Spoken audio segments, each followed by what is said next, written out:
que no tiene RAI. Lo siento, cariño. Sintonia de Radio Clara, lliure directe, espai que dediquem a les entrevistes, a la vostra participació, i anem ja amb el divendres de tertúlia, presentant-vos als companys que tenim avui així amb nosaltres. Tenim a Àlex Corrons, analista polític. Bon dia, Àlex. Hola, bon dia, què tal? Bon dia. Antonio Pérez Collado, company de la CGT i de l'Ateneu Llibertari al Margen. Bon dia, Antonio. Hola, ¿qué tal? Buen día. Bon dia. I al company Rafa Cid, company periodista, company del Vaivén, company de Es lo que hay, company d'esta casa. Bon dia, buenos días, Rafa. Hola, buen día, buenos días. Buen día. A Rafa lo secuestramos también anoche a última hora. No para, no para. Vamos a comenzar hablando yo creo que es el tema, ¿no? De lo que toca hablar. Ya llevamos unas semanas hablando de esto que han llamado reforma laboral, que desde algunos sindicatos, desde el sindicalismo combativo, se dice que se le llama no reforma laboral, sobre todo se le llama no derogación de las reformas laborales de 2010 y 2012, una reforma laboral que era aprobada el día de ayer en el Congreso por el gobierno más progresista de la historia, con ayudas del trifachito, como también nos recuerda Rafa Cid en el artículo que tenemos colgado en portada en la web. Empezamos por ese tema y no sé si volver a comenzar o comenzar recordando por qué desde el sindicalismo combativo se dice que esto no es lo que nos prometieron, Antonio, y después entramos también en el espectáculo que vimos ayer. Nos llamaba un oyente hoy diciéndonos que no se cree todo esto del error y cómo nos lo están pintando, ¿no? Pero bueno, entramos por ahí. Antonio, si quieres. Sí, y parece que hay bastantes sospechas y dudas sobre la oportunidad y el acierto de la equivocación. Es decir, el acierto para la aprobación que supuso que este hombre se equivocara, pero para que no queden dudas le hicieron equivocarse 3 veces, ¿no? Porque votó mal en las 3 ocasiones. Por una razón u otra es difícil, ¿no? Que una cosa tan sencilla, aunque yo también entiendo que se puede equivocar, ¿no? Pero 3 veces en el mismo día, cuando hay varias oportunidades de corregir lo que has votado y tal, según están diciendo, cuando se vota telemáticamente, que es lo que hizo este hombre. No lo sé, no lo sé. La verdad es que sería ya el broche de oro para esta reforma, ¿no? Y desde luego la primera que se ha felicitado ha sido la patronal, que ya venía haciéndolo, porque había compromisos de que no se iba a tocar ni una coma y así ha sido, ¿no? Y desde luego pues ha sido un espectáculo, ¿no? Un espectáculo por las cosas que se dijeron y cómo al final pues han echado manos de ciudadanos, de todo lo que ha sido necesario para sacar adelante esta reforma o contrarreforma o lo que le queramos llamar, pero que en realidad significa, por mucho que quieran decir, porque hoy la ministra mejor de la historia del Ministerio de Trabajo ha dicho que es el principio del fin de la reforma del PP. Vamos a ver, si no lo habéis derogado, si no habéis tocado apenas nada, ¿cómo es el principio del fin? ¿De qué? ¿De qué fin? Si no habéis restituido el tema de los salarios de tramitación, lo de la indemnización de 45 días, en fin, todo lo que hemos venido comentando en esta radio y en otros muchos espacios durante estos meses que se lleva hablando del no cumplimiento de la promesa que habían hecho los del gobierno progresista, que era derogar la reforma del PP, decían ellos. Nosotros añadíamos que también había que derogar la del PSOE, pero bueno, ellos hablaban del PP y de todas formas tampoco lo han cumplido. No es que no hayan derogado la del PSOE, la de 2010, sino que tampoco han quitado el cuerpo fundamental, la estructura de la reforma del PP. Y claro, bueno, pues ahí hubo ayer su oposición, es evidente. Todo el sindicalismo alternativo, toda la izquierda política, que puede reclamarse todavía de izquierda, porque con esta votación de ayer hay bastante dudas de dónde está la izquierda. Alguna que presupone serlo así y que presume. Y desde luego, bueno, pues hubo bastante eco y bastante presencia de gente que está en contra de la reforma. Yo creo que esto debe seguir así, ¿no? No se debe quedar con la concentración de ayer. hubo dos, hubo también otra en Barcelona, en delegación de gobierno, que también estuvo muy bien y también aglutinaba todo el movimiento social y anarcosindicalista de allí de Cataluña y del sindicalismo alternativo, y yo creo que ha tenido su eco. Evidentemente, a pesar de salir en el telediario de La Primera y en muchos otros sitios, no se le ha dado a sus portavoces o a la gente que estaba allí la oportunidad de explicar qué suponía la reforma, como sí que se le ha dado hasta la saciedad a los que estaban a favor de aprobar este proyecto, ¿no? Que por fin ya hoy entra como aprobado, hoy ya se está celebrando por todos los que salen beneficiados, que son la patronal, y no olvidemos también a los agentes sociales, a UGT y comisiones, que lo único que sacan de ahí es salir reforzados en su hegemonía sindical, es decir, nadie le va a poder hacer sombra porque ahora ellos pueden negociar más y mejor, no solamente donde tengan mayoría, que tendría una explicación, aunque no se puede aceptar que se firme sin consultar con los trabajadores, pero es que incluso van a poder negociar donde tienen poca representación o no tienen ninguna. Y además, pues les da a ellos más capacidad de intervenir en los convenios y todas estas cosas y de aparecer como los únicos interlocutores válidos reconocidos por la patronal y el gobierno. Evidentemente, ¿cómo no los van a reconocer? De hecho, ya en Cataluña ya les han caído un par de kilos a cada uno de ellos sin necesidad de justificar nada, o sea, sin necesidad de presentar proyectos ni de entrar en un concurso para ver a quién le dan ese dinero, que en teoría es para actividades que contribuyan a reducir la siniestralidad laboral, cuando lo que habría que hacer es poner inspectores de trabajo y que metan caña en este aspecto, no dar dinero a los agentes sociales, que ya les han dado muchas veces y estamos viendo, por desgracia, cómo siguen aumentando el número de siniestros en el curro, ¿no?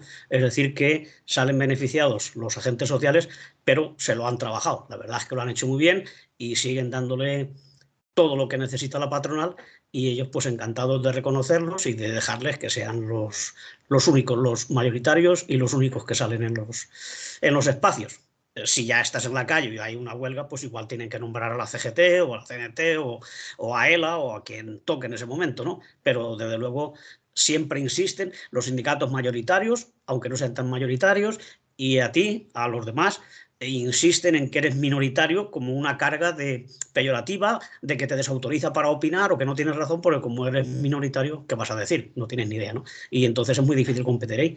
Pero habrá que seguir haciéndolo y habrá que seguir estando en la calle. De hecho, pues poco a poco estos espacios sindicales se van consolidando también, gracias a lo que los otros pues están pactando, como ha sido lo de hoy, que yo creo que ya es una línea roja y si alguien tenía dudas sobre si seguir o no un UGT de comisiones, yo creo que con esto de ahora lo tiene que tener claro. Y si no es que ya, bueno, pues ya no tiene remedio y que siga ahí toda la vida.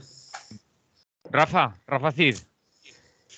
Bueno, yo creo que Antonio ha hecho una espléndida síntesis de lo que esto ha supuesto. Yo creo, por añadir algo, que retrata un nacional sindicalismo, un sindicalismo vertical que depende de lo que viene de arriba y que además se beneficia de lo de arriba. Y en ese sentido, yo iría también, por añadir algo diferente, a que hay aquí una vertiente política importante. Es decir, debemos zafarnos del debate partidista en que se ha convertido la estracanada de ayer y situar el conflicto en el lugar político que le corresponde. Porque si no, podemos convertirlo en una especie de segunda edición del venidor FES en el Congreso. Y los hechos tozudos son que la reforma laboral pretendida por la señora ministra de Trabajo, Yolanda Díaz, como una cosa chulísima, como un día histórico para trabajadoras y trabajadores, pues ha salido adelante por la mínima de penalti y gracias a dos miembros de lo que ellos han calificado históricamente desde el principio de la legislatura como el trifachito. Por acción o por omisión, esta reforma laboral de mínimos que conserva las partes más lesivas de la reforma laboral del PP y que hace ya que sea inevitable que forme parte del estatuto también la lesiva reforma laboral de Zapatero del 2010, esta acción del otro día significa hasta qué punto hay unos intereses al margen de lo que la ciudadanía puede necesitar, incluso hurtando el debate legítimo del Parlamento, puesto que esto se ha hecho al margen del Parlamento. Al Parlamento solamente se le ha dejado decir sí o no. Y en ese sentido es realmente escandaloso lo que ha ocurrido, porque encima se felicitan, es decir, de algo que es un colosal fracaso y que además tiene metástasis. Esto es el principio de muchas otras cosas. Solamente había que ver ayer el Banco Azul por la mañana vacío completamente. Incluso la señora Montero y la señora Belarra se habían ocupado de tener actos fuera del Parlamento. Y claro, que esa reforma estrella, y además es así, esta reforma laboral fue la reforma estrella prometida continuamente por la señora Yolanda Díaz, por todo el gobierno, estaba en el programa común del gobierno, haya salido adelante en estas condiciones y por la pírrica victoria de 175 votos a 174, es algo realmente extraordinario. Y que encima se plantee como una acción extraordinaria, ya únicamente significa que hay una realidad paralela hecha gracias a las instituciones, a los intereses de los partidos políticos, de los medios de comunicación, que no tiene que ver nada con la realidad. Por tanto, me parece que es importante situarlo en el plano político, porque desde aquí en adelante empiezan otras cosas. Aquí hay metástasis que se van a notar. Igual que hemos visto cómo no les ha interesado para nada sacar pecho con el éxito del Partido Socialista en Portugal, porque va por otro lado, aquí empieza un hecho diferencial que se va a notar y debemos aclarar la situación, la perspectiva, para situarnos ante ello, porque esto no da para más. Alex Corrons. Bueno, yo creo que esta reforma, cuando quienes te aplauden la reforma laboral son la patronal, los herederos del sindicalismo vertical del Estado, como Comisiones Obreras y UGT, y luego pues te apoya Ciudadanos, el PDeCAT, en un principio iban a apoyarles también los del Opus Dei, de la Unión del Pueblo Navarro, cuando te apoya Ana Patricia Botín, es que algo no estás haciendo bien si es que presumes de querer hacer una reforma laboral que favorezca a la clase trabajadora, ¿no? No sé, incluso he visto un tuit de ayer del economista ultraliberal Juan Ramón Rayo aplaudiendo vehementemente esta reforma laboral. Y además dice literalmente, dice, sinceramente creo que es una buena noticia que esta reforma laboral haya salido adelante. Como ya dije en su momento, consolida todos los elementos centrales de la reforma laboral de 2012 y los convierte desde ahora en un consenso compartido desde Podemos a Vox. Y especifica concretamente abaratamiento del coste del despido, prevalencia general del convenio de empresa, salvo en tablas salariales, posibilidad de descuelgue del convenio sectorial, modificación unilateral de las condiciones contractuales en casos de crisis y ERE sin autorización administrativa. Es decir, este señor, Juan Ramón Rayo, que muchos lo conoceréis, pues porque es muy mediático y en las clásicas tertulias de economía siempre ponen a un keynesiano, socialdemócrata, y a él le ponen enfrente, ¿no? Como un ultraliberal y un defensor de unas ideas ultraliberales, ¿no? Claro, cuando este señor te está aplaudiendo la reforma laboral es que evidentemente está de acuerdo con lo que está haciendo este gobierno con la reforma laboral. Y pretender vendernos la derogación de la reforma laboral, que es lo que el elector, cuando fue a votar a Unidas Podemos, compró, es decir, la persona que votó a Podemos en su momento en las elecciones generales, se le prometió que se iba a derogar la reforma laboral del Partido Popular. Y lo que se está haciendo, reconocido por sectores de la propia derecha, es reforzar y apuntalar aquella reforma. Con lo cual, toda esta, digamos, todo este discurso de que cuidado que viene la derecha, pues bien, aquí está. Es decir, esto es una reforma laboral de derechas. porque ha sido aprobada por la derecha, ¿no? Principalmente, ¿no? O sea, quiero decir, y el PP yo creo que ha votado que no, pero simplemente por una cuestión tacticista de oportunidad. O sea, es decir, no porque no esté de acuerdo, votan en contra, igual que Vox, porque necesitan, digamos, llevar la contraria al gobierno, porque su objetivo es ocupar el gobierno, ¿no? Entonces, tienen que hacer oposición, aunque estén de acuerdo con lo que se está votando, ¿no? Es una cosa tremenda, ¿no? A nadie le conviene que el PP y Vox apoye, ni siquiera al PSOE ni a Unidas Podemos les conviene que les apoye, porque sería un escándalo, ¿no? Sería un escándalo para sus propios electores, ¿no? Decir, oiga, si se han puesto ustedes todos de acuerdo. Lo que pasa es que yo creo que detrás de esto, detrás de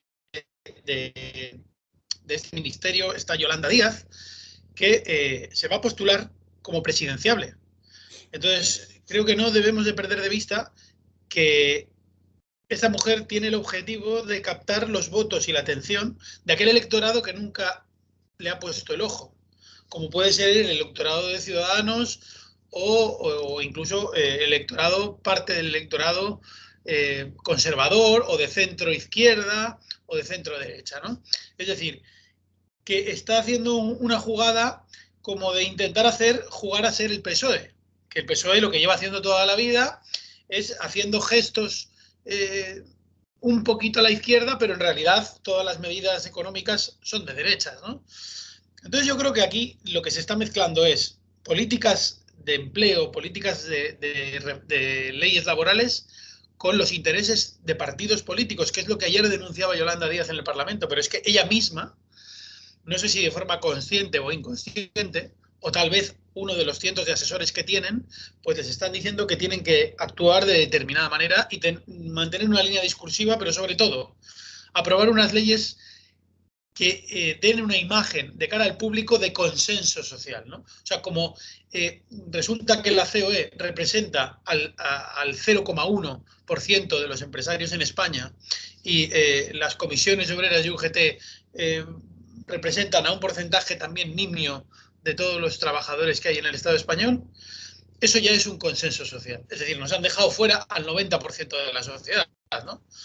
Con lo cual, pues, bueno, ya vemos lo que hay, ¿no? Yo creo que la reforma laboral habla por sí sola. Habla por sí sola, y cuando los economistas de cabecera del capitalismo te están aplaudiendo con las orejas, es que evidentemente no estás cumpliendo con tus promesas. Bien, yo escuchaba a la ministra hablar o quejarse de que no se había hablado del contenido, pero es que tampoco han favorecido ellos el debate sobre el contenido, tampoco les ha interesado mucho, ¿no? ¿Ha sido un tiro al pie de la ministra o esta contrarreforma? Antonio, primero. Bueno, yo no sé si ha sido un tiro al pie. Habría que ver las jugadas próximas, ¿no? Hacia dónde van. Si ella lo que quiere situarse es en un espacio donde pueda ser homologable de centro-izquierda o de centro-centro, entonces pues igual es una ocasión de reconciliarse o de ganarse el apoyo de sectores de la patronal, de la banca y todo eso, que hablarán muy bien de ella, ¿no? Desde luego, si lo que intenta es seguir con la historia esta del asalto a los cielos y estas cosas, pues sí que es un tiro en el pie. Bueno, no en el pie, en los dos pies, ¿no? Porque yo creo que ahí se ha marcado mucho.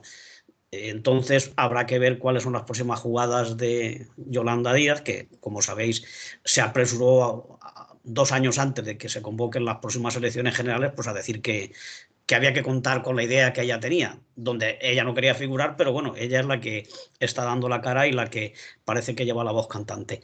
Entonces, si ese espacio quiere coger también sectores, como ha dicho Alex, de antiguos votantes de Ciudadanos y toda esta gente, pues igual sí que sería positivo. Pero claro, seguir aparentando que ser de izquierdas y hablar mucho de la clase trabajadora y, como ayer dijo, es que yo soy comunista, es que yo soy la izquierda. Bueno, la izquierda hay que demostrar lo que eres, no decirlo, porque si lo que dices es una cosa y lo que haces es la contraria, pues entonces en realidad tus políticas y tus hechos te sitúan bastante en el centro derecha, ¿no?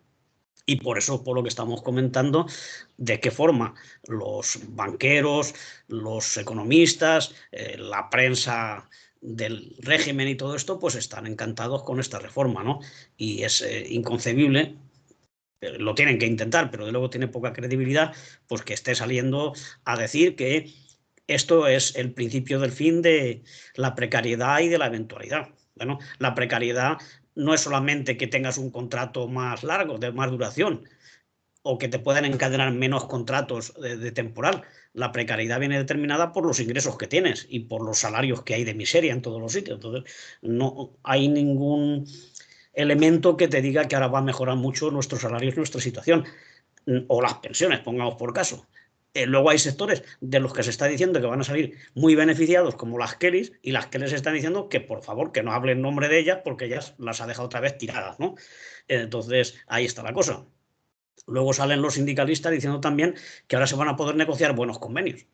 Buenos convenios se pueden negociar siempre. Si hay lucha y se quiere pelear.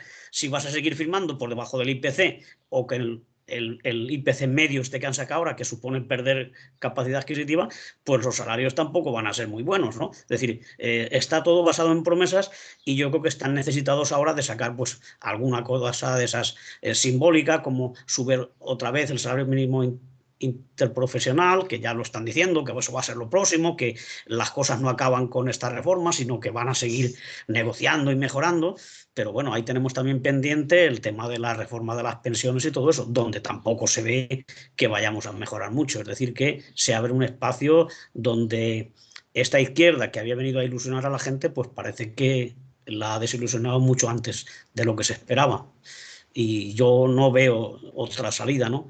Más que intentar recuperar pues votos que han perdido otros partidos que van a menos o han desaparecido, y situarse otra vez en un centro moderado, en unas políticas que vienen avaladas por lo que dice la Unión Europea. Pero bueno, dentro de la Unión Europea pues hay otros sitios donde se hacen otras cosas y tampoco los sancionan ni los expulsan de la Unión, ni mucho menos. Es decir que yo creo que aquí están muy a gusto con esas restricciones o esas medidas que les impone la Comunidad Europea. No es una forma de justificar lo que haces, pero no es imprescindible que obedezcas en todo a Bruselas, como hacen otros países en otros aspectos, ¿no? Rafa.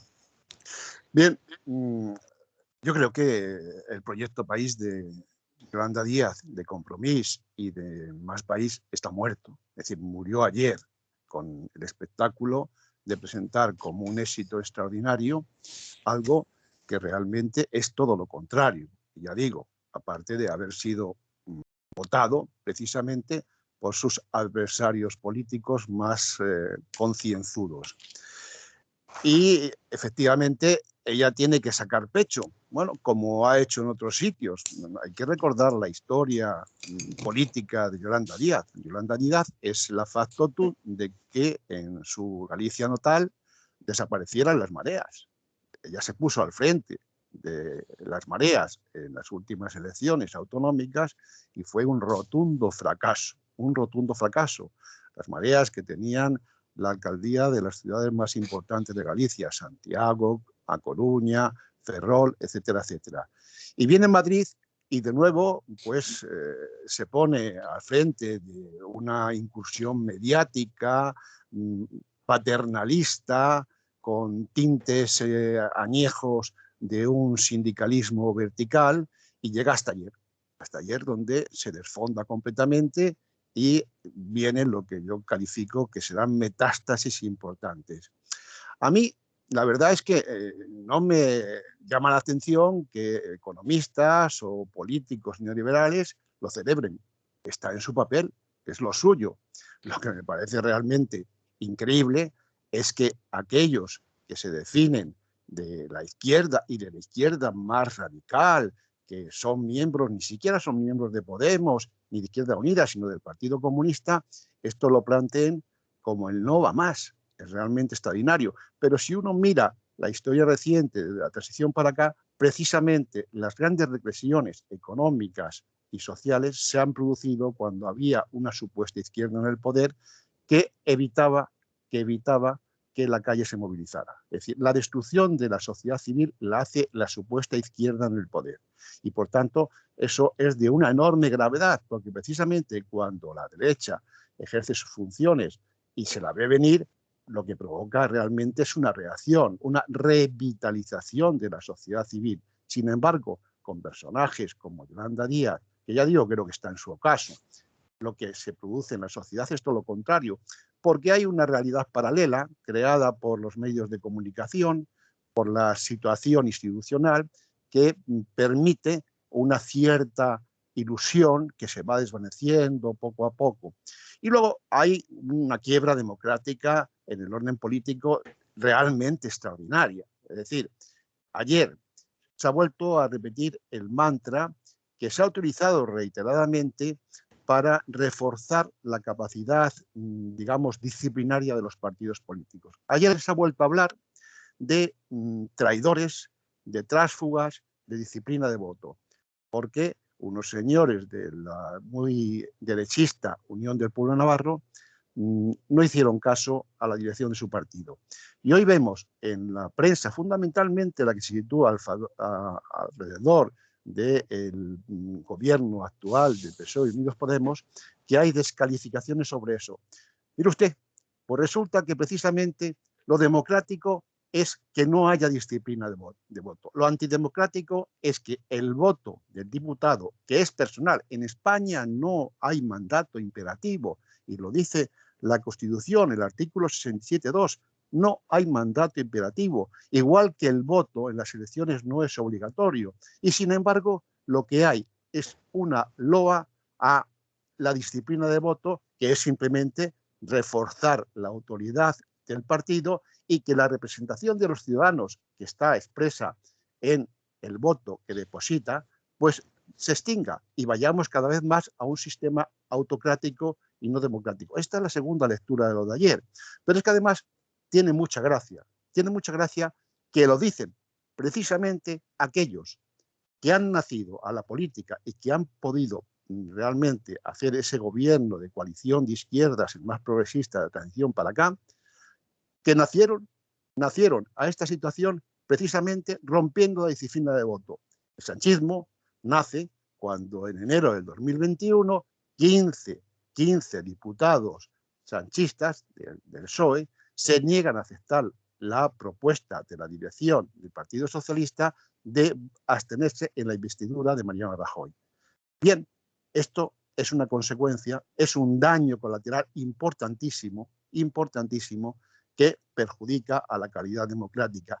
Y ayer se está vendiendo precisamente desde el lado contrario, en el sentido de que sí, tiene que haber una disciplina de voto. Los partidos, ¿cómo es posible que un señor contradiga lo que dice la dirección del partido? Por tanto, hablo de sindicalismo vertical y hablo de nacional sindicalismo, porque realmente lo que se ha impuesto es un sindicalismo centralista desde el Estado, y los perjudicados son precisamente aquellos movimientos sociales, aquellos sindicatos de las autonomías. Precisamente lo que la propaganda de este gobierno dice que va a favorecer frente a la dimensión estatalista del Estado central.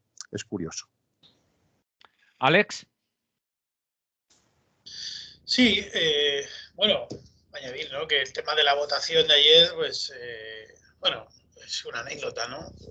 Lo que tendría que alarmarnos es que una ministra que pertenece al Partido Comunista estuviera reclamando fidelidad a unos diputados de ultraderecha como los de Unión del Pueblo Navarro. Me parece tremendo, ¿no?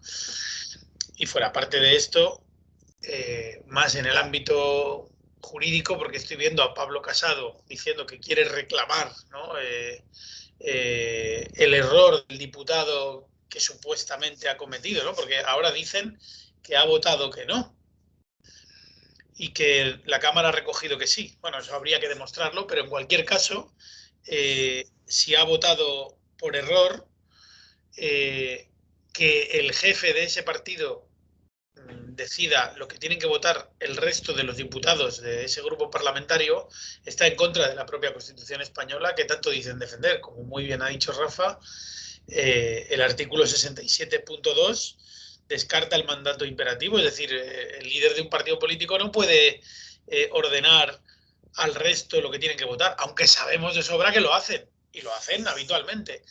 La siguiente pregunta es que si queremos, o bueno, los partidos políticos quieren que haya ese mandato imperativo y que los diputados voten fielmente lo que dice el líder de su partido, pues entonces, oiga, que vayan 15 diputados a la Cámara y que cada uno tenga una cuota de representación. Nos ahorraríamos un montón de dinero en mantener a toda esta gente. Es decir, porque claro, si lo que queremos es eso, o lo que quieren ellos es eso, pues por lo menos nos podríamos ahorrar 300 y pico diputados con sus respectivos asesores, salarios, prebendas y demás, ¿no? Porque ¿para qué tenemos toda esta estructura? O sea, quiero decir, es que parece un circo, para mantener al pesebre. No sé, me parece tremendo, ¿no? Y bueno, pues muy propio del sistema en el que vivimos, ¿no? El parlamentarismo este es ridículo, simplemente ridículo. Y bueno, pues si han perdido la votación o la han ganado la reforma laboral, pues la ha ganado y ya está, no hay nada más que hablar. Pero, o sea, quejarse ahora porque un diputado se ha saltado el no sé qué, pues mira, eso pone de manifiesto más que nada en el mundo, en el circo en el que estamos viviendo, ¿no? Bueno, hay unas declaraciones que leíamos hoy del señor Enrique Santiago que dice: con la reforma laboral ya aprobada se recuperan importantes derechos, se limita la temporalidad y se impulsa la negociación colectiva a través de los sindicatos. Eso por una parte, porque nos lo hacen llegar, y por otra, a través de redes, nos dice un oyente, dice: ante esta reforma laboral no se está planteando movilización y lucha. Dice: estamos hablando de si formalmente es una derogación o no. Dice: sé que CGT, CNT, Intersindical, etcétera, se han movilizado, pero me gustaría análisis enfocados en respuestas. Nos dicen también: en la política van quemando cartuchos, figuras políticas, venden a la población con cambios, siempre acabamos mucho peor, pero nos encandilan los próximos líderes políticos. Nos dice: basta ya, ¿no? Y nos dice también: totalmente de acuerdo con el análisis y afirmación que estamos ante un sindicato vertical, comisiones obreras, UGT. Esto es lo que nos van diciendo los oyentes. Hacemos, si queréis, una ronda más, porque no sé si queréis añadir mucho más sobre este punto, y si no, vamos entrando también después en otros. Antonio, ¿quieres añadir algo sobre esto? Bueno, muy poquito. En primer lugar, respecto a los comentarios y a los mensajes que ha recibido por redes y tal, pues decir que sí que hay voluntad y ganas de hacer cosas y de oponerse. Lo que también hay que ser es realistas y ver cómo está la correlación de fuerzas, evidentemente, y lo difícil que resulta para estas organizaciones que ha mencionado el oyente, pues convocar movilizaciones y conseguir aglutinar a suficientes colectivos como para que tenga un mínimo de repercusión. Nadamos contra corriente y tenemos a todo el mundo en contra. Entonces, lo que sí se puede hacer es seguir insistiendo, seguir denunciando estas cosas, seguir oponiéndose pues a la reforma de las pensiones, a todo lo que venga después, y ir en las empresas pues creando conciencia y creando plataformas y sindicatos que negocien otras cosas y que superen y se rompa lo que han pactado, como se ha hecho en otros momentos, ¿no? Y luego, en cuanto a lo que estábamos comentando de la disciplina de voto y estas cosas, bueno, recordar también que el PSOE ordenó a sus concejales en el Ayuntamiento de Pamplona que rompieran un pacto que tenían para pedir una comparecencia o una censura del alcalde que tienen allí, que justamente es de Unión del Pueblo Navarro, ¿no? Entonces se desdijeron del acuerdo que tenían todos los grupos de la izquierda para censurar una actuación de este alcalde y acataron lo que tocaba, ¿no? Otra cosa es que luego, pues, aunque el partido Unión del Pueblo Navarro negoció y aceptó, luego por las peleas internas que tienen, pues sus dos diputados hayan hecho lo que han hecho, ¿no? Eso es otra cuestión interna. Y en los sindicatos pasa lo mismo, es decir, hemos asistido a concentraciones pocas, porque cada vez sacan menos la gente a la calle, ya no les hace falta, ¿no? Pero bueno, los 1 de mayo y todo eso, y en los debates donde participaban Unai Sordo y Pepe Álvarez, prometer y asegurar lo de el objetivo que tenían, que era derogar la reforma del PP. No ha habido ningún debate interno en UGT para cambiar esa posición y pasarse a la contraria. Y bueno, el caso más extremo lo tenemos con lo que está ocurriendo con la Ford, ¿no? Donde la UGT no es que no haya consultado a los trabajadores de la factoría, es que tampoco ha consultado a su gente explicando el acuerdo al que se iban a rubricar a Alemania el otro día, ¿no? Y cosas que se sabrán la semana que viene, ¿no? Donde congelan el salario durante 5 años, ¿no? Es decir, eso no se ha consultado con nadie. Es decir, que así funcionan no solamente los partidos, sino también todos los sindicatos. Entonces, hay que romper esas dinámicas y participar en procesos asamblearios, decisorios y tal, como siempre ha intentado el sindicalismo, ¿no? El que quiere cambiar las cosas, claro, no el de servicios y el vertical. Rafa. Sí, yo para terminar y ya después os dejo seguir a vosotros. Yo creo que lo primero es esclarecer las cosas. En ese sentido, en este momento lo que estáis haciendo en la radio es muy importante porque va en la crítica y va en disipar pues esos vaos fastuosos que se lanzan generalmente para evitar que se vea la inmundicia. Porque lo que es un hecho, y creo que es el punto de partida para esta clarificación, es que con el gobierno más progresista de la transición, con el gobierno de coalición de izquierdas, lo que se ha conseguido en el ámbito económico y social es consolidar las reformas regresivas que se hicieron tanto por el PSOE, Rodríguez Zapatero en el 2010, como por el PP, Mariano Rajoy en el 2012, en el ámbito de las pensiones y en el ámbito laboral. Esto se ha consolidado cuando las dos reformas, las 4, 2 en el ámbito laboral, que recibieron sendas huelgas generales. Por aquí se habla solamente de la huelga general que se hizo contra el PP, pero hubo una más importante, que es la que se hizo contra la del Rodríguez Zapatero, del PSOE. Pues bien, con este gobierno se ha consolidado ya esas reformas regresivas, que eran regresivas por muchas cosas, pero también eran regresivas porque se hicieron por el PSOE y por el PP en comandita para intentar paliar los efectos de sendas crisis económicas, la del 2008 y la actual.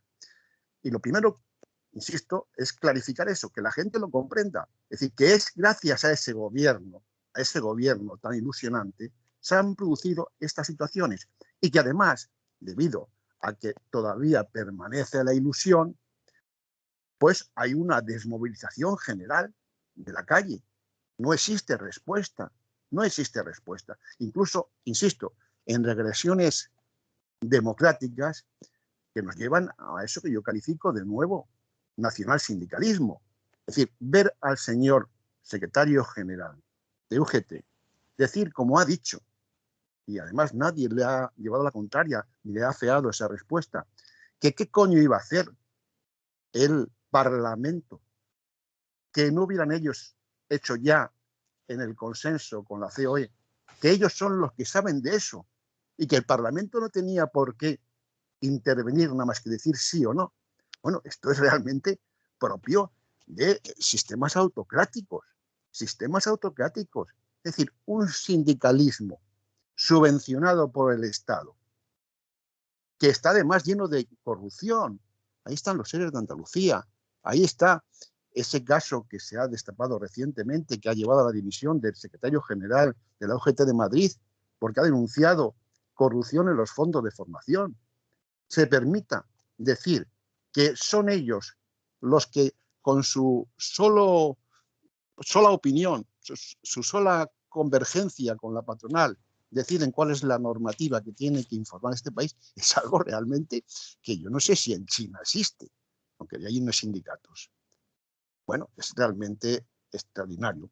Y luego ya como colofón, es decir, después de todo lo que se ha dicho, la derogación, vamos a saltar los cielos, cosas chulísimas, no sé qué, no sé cuántos, que la señora ministra de Trabajo haya conseguido sacar, gracias a 2 miembros del trifachito, esta reforma laboral, es extraordinario. Yo creo que le ha ocurrido lo de la maldición china, aquella que dice, cuidado con lo que pides, que a lo mejor después te arrepientes. Bueno, ella llegó a pedir que incluso por patriotismo, también el PP votara esa reforma laboral. Lo ha conseguido. Rafa, como sé que te quieres, te tienes que ir, antes de irte, yo quiero plantearte, porque acabo de ver que en el Club de Oyentes de Radio Clara en Facebook nos han colgado una publicación, después cuando vemos del medio de donde lo sacan la entendemos más, dice, ¿es insuficiente lo que recoge esta reforma laboral? Dice, probablemente sí, pero es una reforma laboral que por primera vez recupera derechos para la clase trabajadora. Es un vídeo de la última hora.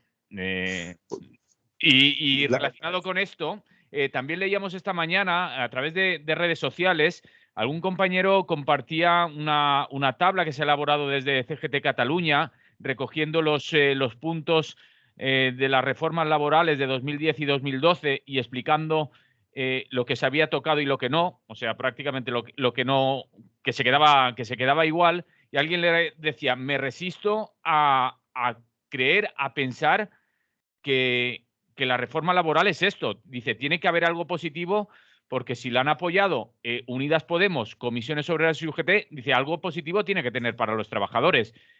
Esas son las reflexiones y las opiniones que muchas veces nos encontramos también por redes. Rafa, antes de irte, una reflexión sobre esto. Bueno, es que todo es evolutivo, es decir, no hay ningún cambio que no tenga algo de avanzada y algo regresivo. Es decir, invierto el orden de los factores. También tiene que tener algo negativo cuando ha sido apoyada fundamentalmente y consensuada con la COE, con la patronal, y después apoyada en primer posición de saludo por Ciudadanos. Ese esquema de trabajo es ilusionista. Si uno mira todas las reformas laborales que se han hecho desde los pactos de la Moncloa, por supuesto hay mejoras que en realidad son adaptación a la situación económica laboral del mundo. Es decir, el Estatuto de los Trabajadores no podía estar fijo en las condiciones que estaba cuando se aprobó en principio de 1980, porque la estructura del mercado, la estructura económica del país era diferente. Ahora estamos en un modelo que va subvencionado por la Unión Europea hacia un mundo digital, semiverde, etcétera, etcétera. Y hay que adaptarlo, claro que hay que adaptarlo a eso. Y las reformas van en esa dirección. Por eso está ahí la COE, por eso se hacen pactos en esa dirección, sin ninguna duda. Yo creo que lo definió muy bien Rufián, cuando dijo, oiga usted, a nosotros nos han vendido una moto y ahora nos dan una bicicleta y nos dicen de qué nos quejamos, porque al fin y al cabo los dos, la moto y la bicicleta, tienen ruedas. Me parece que es evidente. Muy bien, Rafa, lo dejamos por aquí si quieres, porque sabemos que te tienes que ir y de la última hora ya hablaremos otro día, ¿no? Muchas gracias. Bueno, un saludo a los compañeros. Un saludo. Vale, Gracias por estar con nosotros, Rafa. Salud. Salud, Rafa. Un placer. Alex, ¿qué decimos si quieres, para finalizar ya con estos temas? Bueno, pues que, a ver, es que es lo de siempre, ¿no? O sea, el tema, más allá de lo que es la propia reforma laboral, creo que tenemos que coger un poco de perspectiva y darnos cuenta de que en realidad el verdadero problema es el sistema de la democracia representativa. Es decir, aquí la gente que ha votado con toda la buena intención del mundo a Unidas Podemos, ha votado con la intención de que se cumplan las promesas que ese partido político albergaba en su programa electoral. Bien. Esto Alex, disculpa, porque muchas veces nos olvidamos, promesas que albergaba ese partido político en su programa electoral y también acuerdos de gobierno. Acuerdos de gobierno entre los dos partidos, PSOE y Unidas Podemos. Efectivamente, pero bueno, a mí los acuerdos de gobierno me importan poco si esos acuerdos de gobierno no van en la línea del programa electoral, porque pueden llegar a un acuerdo de gobierno que no tenga nada que ver con sus promesas. En este caso coincidía, o bueno, en parte, porque el acuerdo de gobierno yo creo que era más tibio de lo que ellos pretendían, porque claro, luego nos hablan de, pues claro, el peso que tenemos en el Parlamento, lo que podemos hacer, es decir, el posibilismo. Habernos votado, dice, habernos votado más, ¿no? Claro, en el posibilismo, y claro, ahora cuando tienes poder, o sea, tienes un ministerio a tus espaldas, con el que puedes coger y decir, bueno, tengo el BOE en mi poder, puedo legislar, tengo el apoyo parlamentario necesario, porque la mayoría de la investidura podría haber aprobado una reforma laboral que fuera en un sentido diferente. Pero la mayoría que te ha aprobado esa reforma laboral es la que tradicionalmente está en tu oposición. Mucha de ella. Por lo tanto, no tiene defensa ninguna. Pero yo creo que el problema básico es el tema de la democracia representativa. Es decir, no sirve de nada que votemos cada 4 años porque luego estos señores hacen de su capa un sayo y se envuelven en el disfraz del posibilismo. Y claro, llevamos así 40 años o 40 y tantos años, o sea, ya vale, ya está bien, ya hemos visto cómo funciona esta historia y ahora, pues yo creo que llega el momento de dar un paso a nivel democrático y de que los representantes políticos deberían de responder al elector y no a su partido político o a la patronal o a los grandes sindicatos o a lo que llaman ellos agentes sociales. Es decir, el diputado o diputada elegido tendría que responder ante el elector, en este caso, por el incumplimiento flagrante de todas las promesas que se hacen.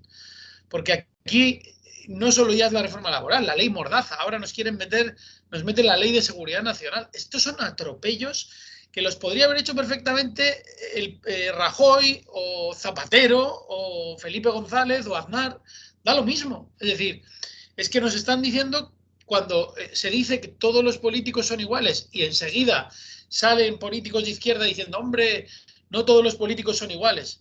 Pues no serán iguales, igual desayunan cosas diferentes. Pero, caray, a la hora de tomar decisiones importantes, ¿cuánto se parecen? ¿Cuánto se parecen y qué poco escuchan a su propio elector, que es el que les ha votado? Y si la gente ha votado un programa político, ese programa político debería de ser vinculante. Y el representante no es más que un portavoz de un programa de ideas. Porque si se convierte en un portavoz de los intereses de otras cosas que no tienen nada que ver con el programa electoral, entonces, ¿para qué existe la democracia representativa? ¿Cuál es el objetivo de esto? Y aquí es donde me gustaría a mí meterle mano, porque realmente la gente va a votar cada 4 años pensando que ese programa electoral se va a cumplir y que vamos a avanzar hacia una sociedad mejor, etcétera. Y ya vemos que no es real. Nos vinieron diciendo que era un problema del bipartidismo, pero es que en el 15M ya dijimos que no era una cuestión de partidos políticos. En el 15M se decía que es que no nos representaban, que no somos mercancía en manos de políticos y banqueros. Ya hace más de 10 años de esto. Parece que no tenemos memoria, pero volvemos a repetir. Entonces, yo creo que lo que nos hace falta ahora es un redoble. Es decir, nos hace falta un nuevo levantamiento de la sociedad civil en contra del atropello de la democracia representativa a la democracia real, que es la de que todas las personas puedan participar políticamente.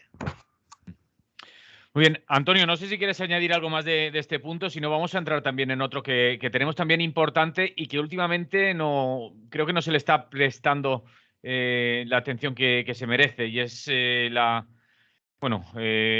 Valencia y para el día de hoy convocada una asamblea por el clima y la justicia social. Pero no sé si quieres añadir algo antes sobre esto, Antonio. Bueno, añado un telegrama y ya entro en el otro para acelerar un poco el menú que tenemos, que yo creo que lo terminaremos como siempre. Y simplemente, pues, decir que no me sorprende la extrañeza de alguna gente, pero bueno, es que hay que tener un poco de picardía y de experiencia y analizar el pasado, ¿no? Es decir, no es la primera vez que nos firman reformas y recortes y la reconversión industrial y las privatizaciones donde ha estado la izquierda, tanto el PSOE como estos dos sindicatos. O sea, es decir, no es el primer caso que ocurre. Y aunque fuera así, podría ser cierto, es decir, es la primera vez, pero no, por desgracia es que ha habido muchas, entonces no tiene que sorprenderle a nadie. Algún punto positivo tiene que tener, evidentemente. Y yo creo que en ese cuadro que has mencionado, que es muy sencillo y se entiende muy bien, está lo que se ha cambiado y lo que no. Lo que pasa es que la mayoría de las cosas no se han cambiado. Entonces, bueno, pues lo positivo es muy poco y ahí está. Evidentemente, cuando negocias un convenio o llegas a un acuerdo, todo no va a ser a favor de una de las partes. Siempre tiene que haber un poquito para que alguien pueda decir, mira, hemos sacado lo que podíamos. Pero ya se dijo ayer que no se trata de ir a por lo que podemos, sino a conquistar lo que nos dicen que no se puede tocar. Ese es el objetivo, por lo menos de la izquierda y del sindicalismo de clase. Y ya entrando en lo otro, pues decir que esta conferencia, esta asamblea por el clima y la justicia social que tú comentas, que se celebra en Valencia, ¿no? En el consorcio, bueno, organizado por el Consorcio de Museos, pero en concreto en el Centro Cultural Contemporáneo del Carmen, ¿no? El antiguo Museo del Carmen, ¿no? Yo creo que en sí es interesante, ¿no? Porque como tú dices muy bien, pues es algo que se ha dejado de hablar, ¿no? Y sin embargo, pues el cambio climático sigue avanzando con las manifestaciones cada vez más frecuentes que estamos viendo a nivel de aumento de la temperatura, esos veranos, esos inviernos que vienen cuando no toca, es decir, más sequía, lo que supone también de hambre para muchos pueblos que han tenido pastos y ahora no tienen, o que no tienen agua para beber y todas estas cosas. Eso es importantísimo, ¿no? Lo del cambio climático. Lo que pasa es que, claro, esto es una iniciativa interesante y me parece bien que el Consorcio de Museos, que tiene pues un equipo que yo creo que sí que es sensible a las cosas sociales, aparte del arte y las vanguardias y todo eso, que también es su espacio, pero también se quiere implicar en otro tipo de cosas, como es este caso concreto de esta convocatoria que se hace a movimientos sociales. Yo no sé quiénes van a participar porque la inscripción era abierta y puede ser interesante debatir sobre el cambio climático y sobre todo sobre lo que no se ha hecho de lo que está acordado, porque aquí tenemos otro fracaso de las políticas, ¿no? Llevamos no sé cuántas cumbres por el cambio climático, que se hace muchísima publicidad, luego in extremis el último día o por la noche cuando ya se van a marchar consiguen un documento, firman una cosa que en realidad no compromete a nadie, pero que incluso los poquitos puntos que se aprueban luego no se llevan a cabo, ¿no? Y por tanto no se ha avanzado nada. Esta asamblea puede ser interesante, como digo, como debate y como recordatorio, ¿no? Pero claro, no tiene ninguna capacidad para tomar decisiones políticas porque eso corresponde pues a los gobiernos y a la patronal también, ¿no? Es decir, al capital y al Estado, que son los que no quieren aceptar la realidad que supone de problema para el mundo, para la humanidad, este drama que es el cambio climático, ¿no? Pero ahí lo vemos, pues sus políticas de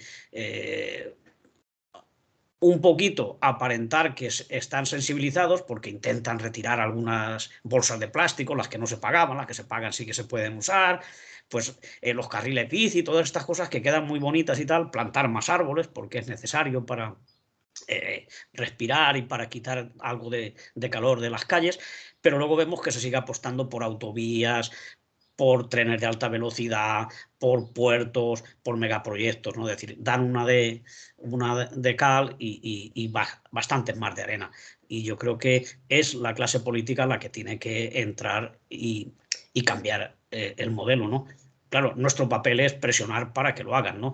Y a lo mejor, pues, de este tipo de convocatorias como la que estamos comentando, pues sirve para que la sociedad vaya entendiendo la gravedad del problema. Entonces, bueno, lo recibo bien, con esperanza, pero sé que no va a poder conseguir nada porque los gobiernos no quieren apostar por otro modelo menos competitivo y menos contaminante. Alex. Bueno, yo creo que enfocado o bueno, unido un poco a lo que venía diciendo antes sobre la democracia representativa, en realidad el tipo de iniciativas que necesitamos para implementar una democracia real son este tipo de iniciativas, es decir, asambleas ciudadanas en las que haya personas con amplios conocimientos técnicos, científicos, y también de concienciación social, es decir, de gente que esté muy activa en los movimientos sociales, sabiendo cuáles son las reclamaciones y los problemas que hay a nivel ecológico, a nivel energético, etcétera, ¿no? O sea, los políticos, cuando se les habla en el Senado, en sus cámaras y demás, cuando quiero recordar que Antonio Turiel, científico reconocido por todos, que trabaja para el CSIC y que, por cierto, le ponen muchos palos en las ruedas, porque a muchos no les gustaría que no estuviera donde está Antonio Turiel. Pero claro, es un señor que se debe a sus conocimientos y no se debe a los intereses de ningún lobby ni de ninguna gran empresa que le mantenga. Es una persona que es funcionaria y por lo tanto tiene esa libertad de hablar, aunque más de uno le quisiera silenciar, ¿no? Antonio Turiel fue invitado al Senado para hablar en la Comisión sobre el Cambio Climático, y cuando habló a los políticos, bueno, yo invito a todo el mundo a que si puede revisar, porque está en YouTube esa participación de Antonio Turiel en el Senado. Hay dos vídeos, uno es la participación de Turiel en el Senado y la otra son las preguntas que le hacen los políticos. En el turno de preguntas que le hacen los políticos después de la ponencia que hace Antonio Turiel, se nota claramente cómo los políticos viven en una absoluta ignorancia. Es decir, una absoluta ignorancia a un nivel que no nos podemos hacer la idea. Es decir, no se dan cuenta del problema que tenemos con el caos climático, ¿no? Porque a mí no me gusta llamarlo cambio climático, porque el cambio climático es una cosa relativamente normal y natural a lo largo de la historia, ¿no?, del planeta. Pero lo que estamos ahora es asistiendo a unos cambios abruptos que se deben, en buena parte, a la actividad industrial que mantiene nuestro metabolismo del sistema capitalista. Entonces, claro, poner esto encima de la mesa implica que hay que cambiar radicalmente la estructura de la sociedad y que, por ejemplo, el crecimiento de la economía ya no tiene espacio dentro de la lógica del sostenimiento de la vida en el planeta. Y esto choca frontalmente con los intereses de las grandes empresas, de los grandes lobbies mediáticos, de la publicidad, del consumo, de la economía del consumo, y esto afecta de forma transversal a todos los políticos. Por eso los políticos no van a tomar medidas al respecto, porque no son conscientes del problema o piensan que les quita votos. Como dijo en su día Monedero, en el círculo este que crearon en Podemos, que era en las 3 Es, economía, ecología y energía, que Monedero dijo literalmente que hablar de decrecimiento cuando todos los partidos están prometiendo el crecimiento de la economía era perder votos. Y que hablando de decrecimiento decía no se liga, ni más ni menos. Así que claro, mientras la izquierda, que se supone que son los que presumen de quererle dar la vuelta al calcetín, sigan deseando el crecimiento de la economía para repartir la riqueza que dé ese crecimiento, estamos perdidos, porque no es posible el crecimiento infinito de la economía en un planeta con los recursos finitos. Y esto es lo que no acaba de entender la izquierda, que está situada en posiciones keynesianas. Es decir, ellos creen que el crecimiento de la economía es bueno, que el capitalismo tiene que seguir circulando, pero la diferencia con la derecha neoliberal es que hay que repartir los beneficios de ese crecimiento. Y lo que hay que darle la vuelta es a ese discurso, porque no se sostiene. Es decir, porque el crecimiento de la economía de forma infinita ya no es posible. Y entonces, si la izquierda hace promesas que luego no puede cumplir, viene la frustración. Y con la frustración viene la impotencia, y con la impotencia lo que viene es el fascismo. Y advierto, más que nada porque en momentos de escasez, en momentos en los que puede haber tensión y se le promete a la gente que va a tener abundancia y hay escasez, lo único que emergen son los autoritarismos, para tener mayor control de la sociedad y para evitar un levantamiento contra el orden establecido, que son los que ostentan el poder. Porque aquí, y una cosa me gustaría añadir, si hace ya 7 años salió un informe que 82 personas en el planeta ostentan el poder del 48% de la riqueza del planeta. Es decir, 82 personas. Y esto nos puede explicar claramente por qué las cosas no cambian, ¿no? Por qué poder tienen esas 82 personas y las megacorporaciones a las que pertenecen. Antonio. Sí, yo creo que inevitablemente hay que hablar de crecimiento. porque no se puede más. Es decir, ahora lo estamos viendo con las macrogranjas y todas estas cosas, ¿no? Es decir, por ese camino no se puede seguir.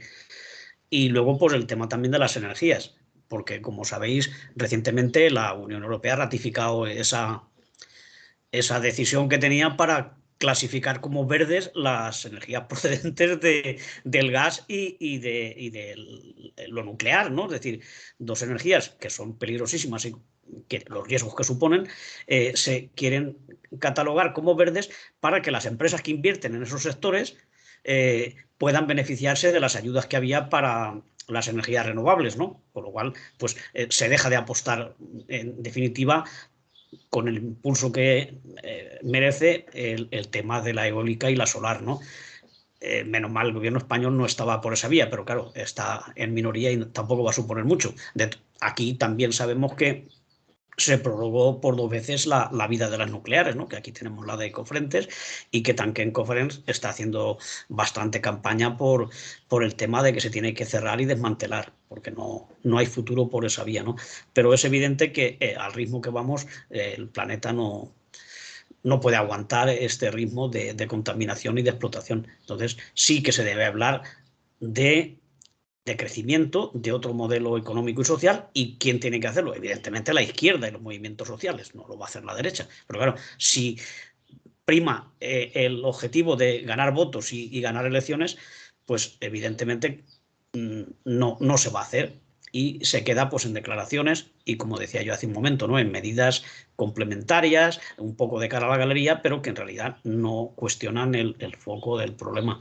Por tanto, pues insistir en la necesidad de que haya debate social sobre las necesidades que tenemos como sociedad y como seres humanos, como planeta que está siendo víctima de estas agresiones que supone el tema de la sobreexplotación de los recursos y de medio ambiente. Por tanto, pues bueno, insistir en que se abran debates y que sean participativos, que sean abiertos y que se pueda ir cambiando el pensamiento de la sociedad para que entonces sí los políticos se vean obligados a tomar medidas reales, ¿no? Mientras estemos en minoría los que nos oponemos a estas cosas, pues a ellos pues les va a dar igual, ¿no? Porque tienen al resto, que es donde se juega la tarta electoral, y ellos pues es eso lo que se disputan. De nosotros pues ya no esperan ni el voto ni esperan nada, ¿no? Pero si fuera un consenso social mucho más amplio, entonces sí que tendrían que cambiar. Así que no hay más posibilidades y no hay más salida que concienciar, que organizarse y que protestar. Muy bien, Alex. No sé si quieres decir algo para concluir también con este tema ya.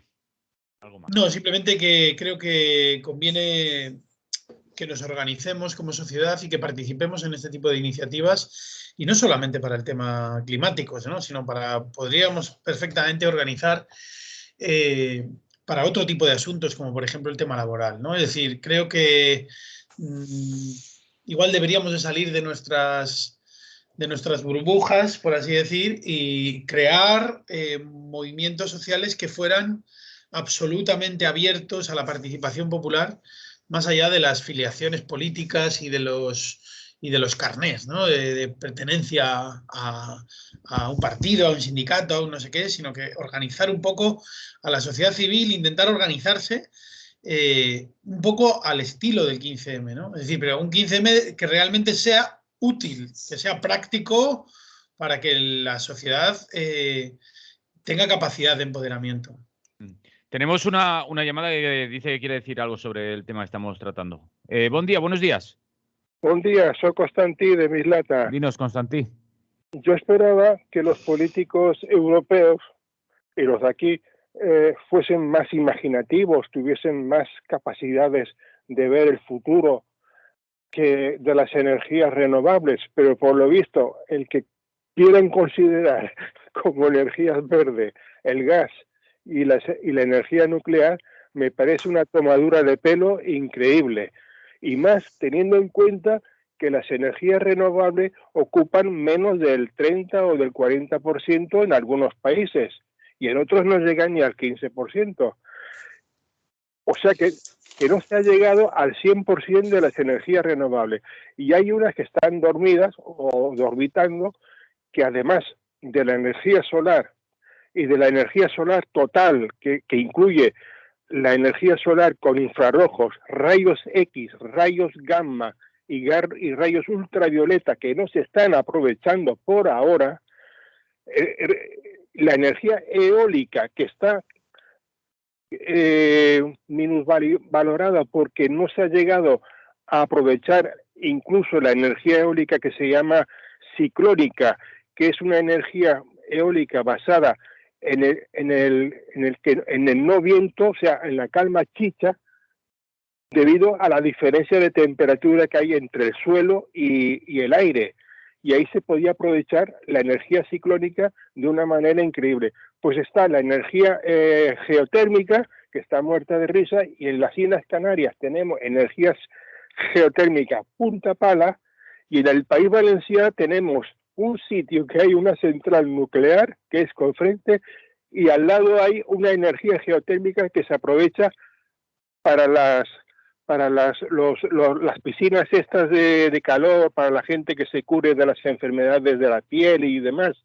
Pues en vez de aprovecharse completamente para la energía geotérmica, se está usando solamente como balneario. Y es increíble.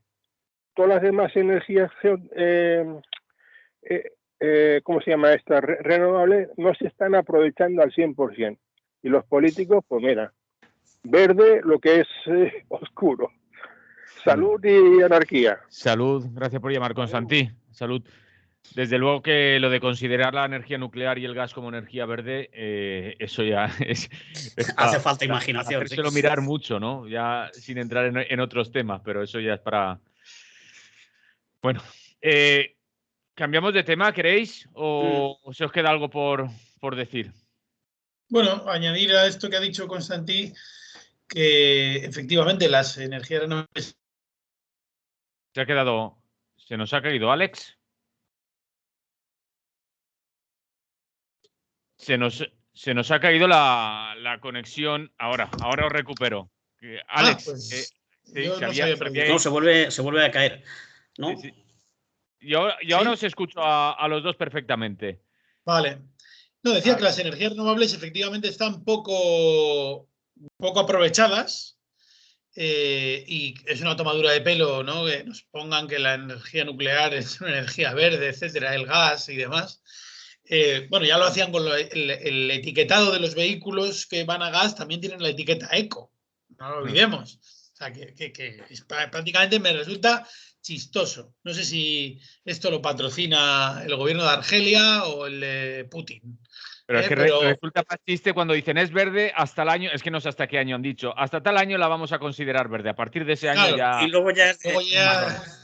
No jodas, hombre. Será gris. Bueno, decir que aunque implementáramos todas las energías renovables que tenemos posibilidad de implementar, aún así, en los cálculos más optimistas, deberíamos de reducir nuestro consumo en un 60% de la energía, ¿vale? O sea que, aunque mañana pusiéramos toda la tecnología a nuestro alcance de renovables, cubriríamos un 40% del consumo de energía que hacemos, al menos en el mundo opulento de la Europa, de Estados Unidos, Canadá, etcétera, ¿no? Es decir, los países ricos, por así decir, necesitamos reducir el consumo al 40%, suponiendo que las renovables las pongamos a tope. Es decir, que no es suficiente con las renovables. Y es muy importante esto, añadirlo, porque si no, caemos en el error de pensar que una supertecnología nos permitirá continuar con el ritmo de consumo y que podemos seguir haciendo lo que sea porque, total, ya vendrá un invento tecnológico y la culpa, o podemos echarle toda la culpa a los políticos de que no implementen al 100% las renovables, que es cierto, pero no solamente, sino que necesitamos ir un paso más allá y reducir el metabolismo del sistema. Vale, Antonio, no sé si quieres decir algo más. No, yo creo que con esto último que ha dicho Alex está claro, que hay que reducir, no cambiar los métodos de producción de energía, sino reducir el consumo, porque si no estamos abocados a la catástrofe. Vale, tenemos un punto por aquí más, que seguramente el lunes lo ampliemos porque estará Raquel Ortiz de Valencia Laica en la tertulia del lunes, pero tenía aquí apuntado: la Iglesia Católica, immatriculacions, abusos, punts suspensius. aunque sea una pincelada, Antonio y Alex. Antonio. Sí, yo creo que también es un asunto que tenemos que opinar al máximo posible y abrir el debate sobre un asunto que durante el franquismo era normal, pero durante la transición es inexplicable que la Iglesia Católica no se haya actualizado en este tema de los abusos, como sí que han hecho las conferencias episcopales de otros países, ¿no? Donde también se producían estas agresiones. Ayer, por cierto, escuché a un gerifalte de estos de la Iglesia, no recuerdo el cargo, porque lo de los galones nunca lo he llevado bien, pero decía algo así como dice, sí, la Iglesia llega tarde, pero llega tarde la sociedad, el gobierno, no sé, es decir, que como diciendo que la culpa no, vamos, que no es responsabilidad de la Iglesia y solo de la Iglesia, ¿no? Que ahí responsables somos todos de los abusos de la Iglesia. Hombre, yo creo que el responsable es el que abusa y también la institución que lo protege y que lo oculta, porque es el problema que se está denunciando aquí en nuestro país, ¿no? No solamente que ha habido infinidad, miles de abusos a menores, ¿no? Sino que la jerarquía no lo ha denunciado, no lo ha perseguido, no lo ha aclarado y ha protegido, ha ignorado, ha cambiado de parroquia o de colegio, de institución a esos delincuentes, a esos agresores y se ha hecho la loca, ¿no? Y además de llegar tarde es que llega a regañadientes porque no querían que se investigara, ¿no? Ya lo había dicho el Papa, un Papa que quiere modernizar la Iglesia porque no le queda más remedio, porque está perdiendo clientela por todos los lados, y el Papa Paco este que tenemos ahora, Francisco, pues se ha visto obligado y forzado, pues que no hay más remedio porque ya no se puede tapar más, ¿no? Entonces en Alemania, Estados Unidos, en Francia, la propia Italia, pues ya la Iglesia Católica está tomando cartas en el asunto y tiene que reconocerlo e intentar pedir perdón y depurarlo. Porque claro, estamos ante delitos que la mayoría, en el caso de España, ya han prescrito, es decir, que no va a pasar nada, simplemente lo van a reconocer, pero no se va a poder juzgar a esta gente, a no ser que se haga como con los crímenes contra de lesa humanidad que no prescriben nunca, pero las agresiones estas sí que han prescrito. Pero para las víctimas es muy importante que la institución, la Iglesia Católica, lo reconozca, y depure las responsabilidades hasta donde se pueda. Si es gente que sigue todavía en activo o que tiene cargos dentro de la propia institución eclesiástica, pues que los aparten y que se haga público pues, el reconocimiento de lo que ha pasado, ¿no? Para que esta gente por fin pueda tener resarcir de cierta medida, porque lo que sufrieron y lo que han pasado durante este tiempo nadie se los puede quitar ya, ¿no? Pero por lo menos moralmente decir, oye, teníais razón, han sido abusos, es inconcebible que pase esto y la Iglesia tiene que perseguir a los que cometen este tipo de delitos para que en los próximos años pues no vuelvan a repetirse estos casos, porque estamos hablando de casos muy antiguos, pero también los hay recientes, es decir, que eso se tiene que aclarar. Entonces es interesante y es necesario que se haga, ¿no? Y entonces, como digo, la Iglesia española ha llegado bastante tarde y además porque le han obligado, no ha sido una iniciativa propia, porque no querían. Ha sido el Papa el que se ha tenido que imponer. Y por otro lado, pues en el tema de las inmatriculaciones estamos ante las mismas, ¿eh? Ahora parece que reconocen o quieren reconocer una parte muy pequeña, no llega ni a 1000 propiedades que se habían apropiado, valga la redundancia, sin ningún derecho, pero es que se está hablando de 32.000 y hay otras fuentes que hablan casi del doble de esas 32.000, es decir, que no quieren reconocer el grueso de expolios y de robos que han efectuado de bienes que eran o comunales o de particulares o de otras instituciones. Bueno, podemos empezar por el caso de la Mezquita Catedral de Córdoba o por la Giralda de Sevilla o por un montón de solares y de otro tipo de huertas, de campos y cosas así, ¿no? Son miles y miles. Entonces, pues también se han visto obligados porque ya no pueden ocultarlo más y eso, bueno, pues fue una cosa que les abrió Aznar la posibilidad de decir, ahora podéis legalizarlo. En unos meses que hemos hecho esta norma podéis aplicar como si fuerais notarios vosotros mismos, apuntaros lo que no esté registrado, ¿no? Y ahí se cometieron muchísimos abusos hasta llegar pues a esa cifra. La oficial es 32.000, pero como digo, hay fuentes, hay organizaciones y colectivos que dicen que son muchas más. Entonces, pues también es necesario que lo que no es de la Iglesia no no lo tengan, ¿no? Y vuelvan, pues, sobre todo lo que son propiedades comunales de aldeas y de pueblos y tal, que si eran campos o eran edificios, pues que vuelvan a ser de propiedad colectiva o municipal, ¿eh? Eso es importante. Así que también pues hay que seguir ahí insistiendo y sobre todo animar a la gente que ha sido víctima de estos expolios o en el caso anterior de las agresiones sexuales, pues a que lo denuncie y a que se haga público. Muy bien, Alex, bueno, nos dicen por WhatsApp, nos dice, hola, soy Paco de Valencia, y dice, al final del cambio climático y de los abusos eclesiásticos, la culpa es del cha-cha-cha. Nos dice por WhatsApp. Alex. Bueno, no sé muy bien qué es lo que quiere decir este oyente. Creo que el tema de la Iglesia pone muy de manifiesto cuál es la realidad de un Estado que presume de ser laico, ¿no? Porque vemos cómo la Iglesia tiene una especie de impunidad dentro del Estado español tremenda, ¿no? Es decir,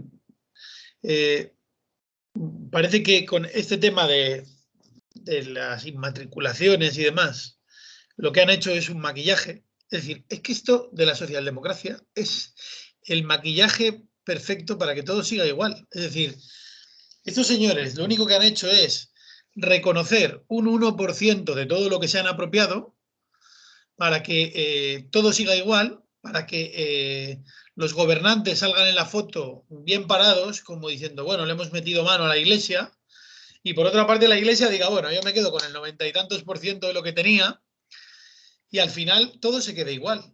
Y entonces esta búsqueda del consenso, muy del espíritu de Yolanda Díaz, ¿no?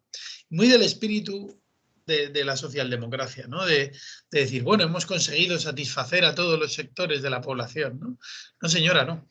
Esto no funciona así. Esto es completamente todo lo contrario. Esto es el gatopardismo más flagrante que podemos ver.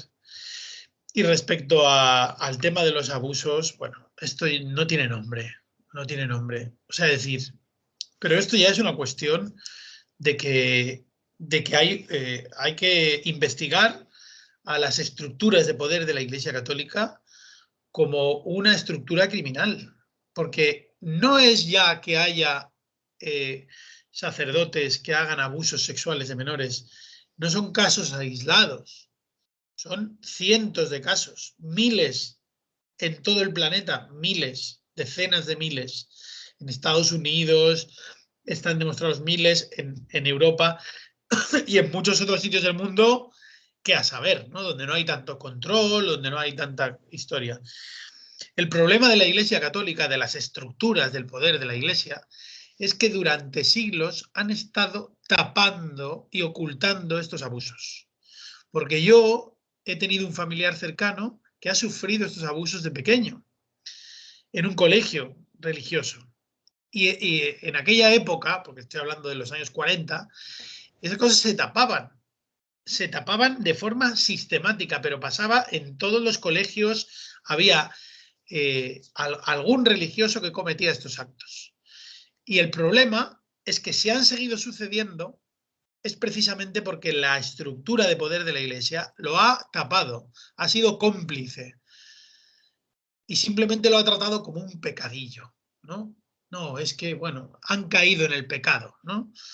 Pues no, aquí hay que ver que si hay una complicidad es de la estructura de la Iglesia Católica. Lo que pasa es que aquí cuesta mucho meterse con los poderes y la Iglesia Católica, al menos en España, es un poder fáctico y mantiene mucho poder y no hay más que ver con la tibieza con la que se actúa. Hem de acabar. No queda temps per a més, sinó per a recordar convocatòries i agenda d'actes que tingam. No sé qui vol començar amb les convocatòries. Antonio? Sí, bueno, pues empiezo yo. Y lo hago recomendando con entusiasmo y con interés el ciclo de conferencias sobre sindicalismo que se están haciendo en CGT y que comenzaron ayer jueves, si estamos escuchando en directo, y que continúa hoy, el viernes 4, con ciclos de presentaciones de libros y conferencias donde vienen precisamente expertos y también autores de esos libros que van sobre Ángel Pestaña, sobre Salvador Seguí, sobre García Oliver, es decir, que son figuras importantísimas del sindicalismo revolucionario español, ¿no? Y que se actualiza su pensamiento, evidentemente, y su mensaje. No quiere decir que sea culto a esas figuras, sino simplemente analizar sus teorías, revisarlas, como ha ocurrido en algún caso, y poner al día el debate sobre el sindicalismo. Entonces, como digo, interesantísimo, y es todos los viernes de febrero, pero como hay una cuña y está en la web de CGT-PV y CGT Valencia, pues que la gente consulte horarios. Siempre es a las 7:30 y siempre es viernes durante todo el mes. Así que ánimo y a participar, ¿no? Y luego, desde el Ateneo Libertario al Margen, por decir que también tenemos el día 18 otra presentación. Volvemos poco a poco a la normalidad, si es que las cosas son normales, y se presentará un libro de un compañero de la SAFOR, que es Sico Fons, concreto de Tabernes, y es un libro, pues, de vivencias y de experiencias y tal. Creo que puede ser interesante. El hombre gris, bueno, es en valenciano, y porque él es un autor que siempre escribe en valenciano y analiza muy bien el entorno social en el que se desenvuelve su vida y sus experiencias en el mundo del trabajo. En fin, muy interesante lo de Psicoform. 18 viernes a las 7:30 de la tarde. Y para el 3 y el 4 de marzo, pues estamos preparando ya lo que será el 36 aniversario del Ateneo, donde habrá pues una actuación y la presentación del libro de Toni Carrión, ¿no? Cuentos del agua, y también alguna exposición de un autor que hemos descubierto interesantísimo, alguna charla y, bueno, pues alguna cena de estrechar lazos con la gente que ha pasado por ahí, todo eso. Así que 3 y 4 de marzo, 36 años de Ateneo Libertario al Margen. Y por último, recomendar la lectura, porque me acabo de enterar que el compañero y amigo Enrique Llopis ha publicado ya en Rebelión un reportaje que nos hizo sobre el número 120 de Al Margen. Lo estamos enlazando por ahí, y si no, pues entráis en Rebelión y buscáis. Es de agradecer, y está bien hecho y es bastante extenso. Así que leerlo y disfrutarlo. Y nada más. Muy bien. Cuando habla de expertos, Antonio, en el tema de este ciclo de sindicalismo, decir que ayer se hablaba de Cádiz y la huelga del metal, y los expertos eran precisamente los que lo habían vivido. Militantes de CGT que habían estado participando de esta huelga del metal y explicando cómo se había vivido todo ello, ¿no? Para que quede también claro. Sí, hay gente implicada bien porque es abogado, como será en el caso de la reforma laboral, gente que está en la escuela de formación, como Desiderio, es decir, el autor del libro de El eco de los pasos, un dibujante también, y el compañero Emilio Cortavitarte, es decir, gente bastante conocida y bastante implicada en el movimiento libertario. Muy bien, Alex, ¿alguna cosa por ahí? Nada más.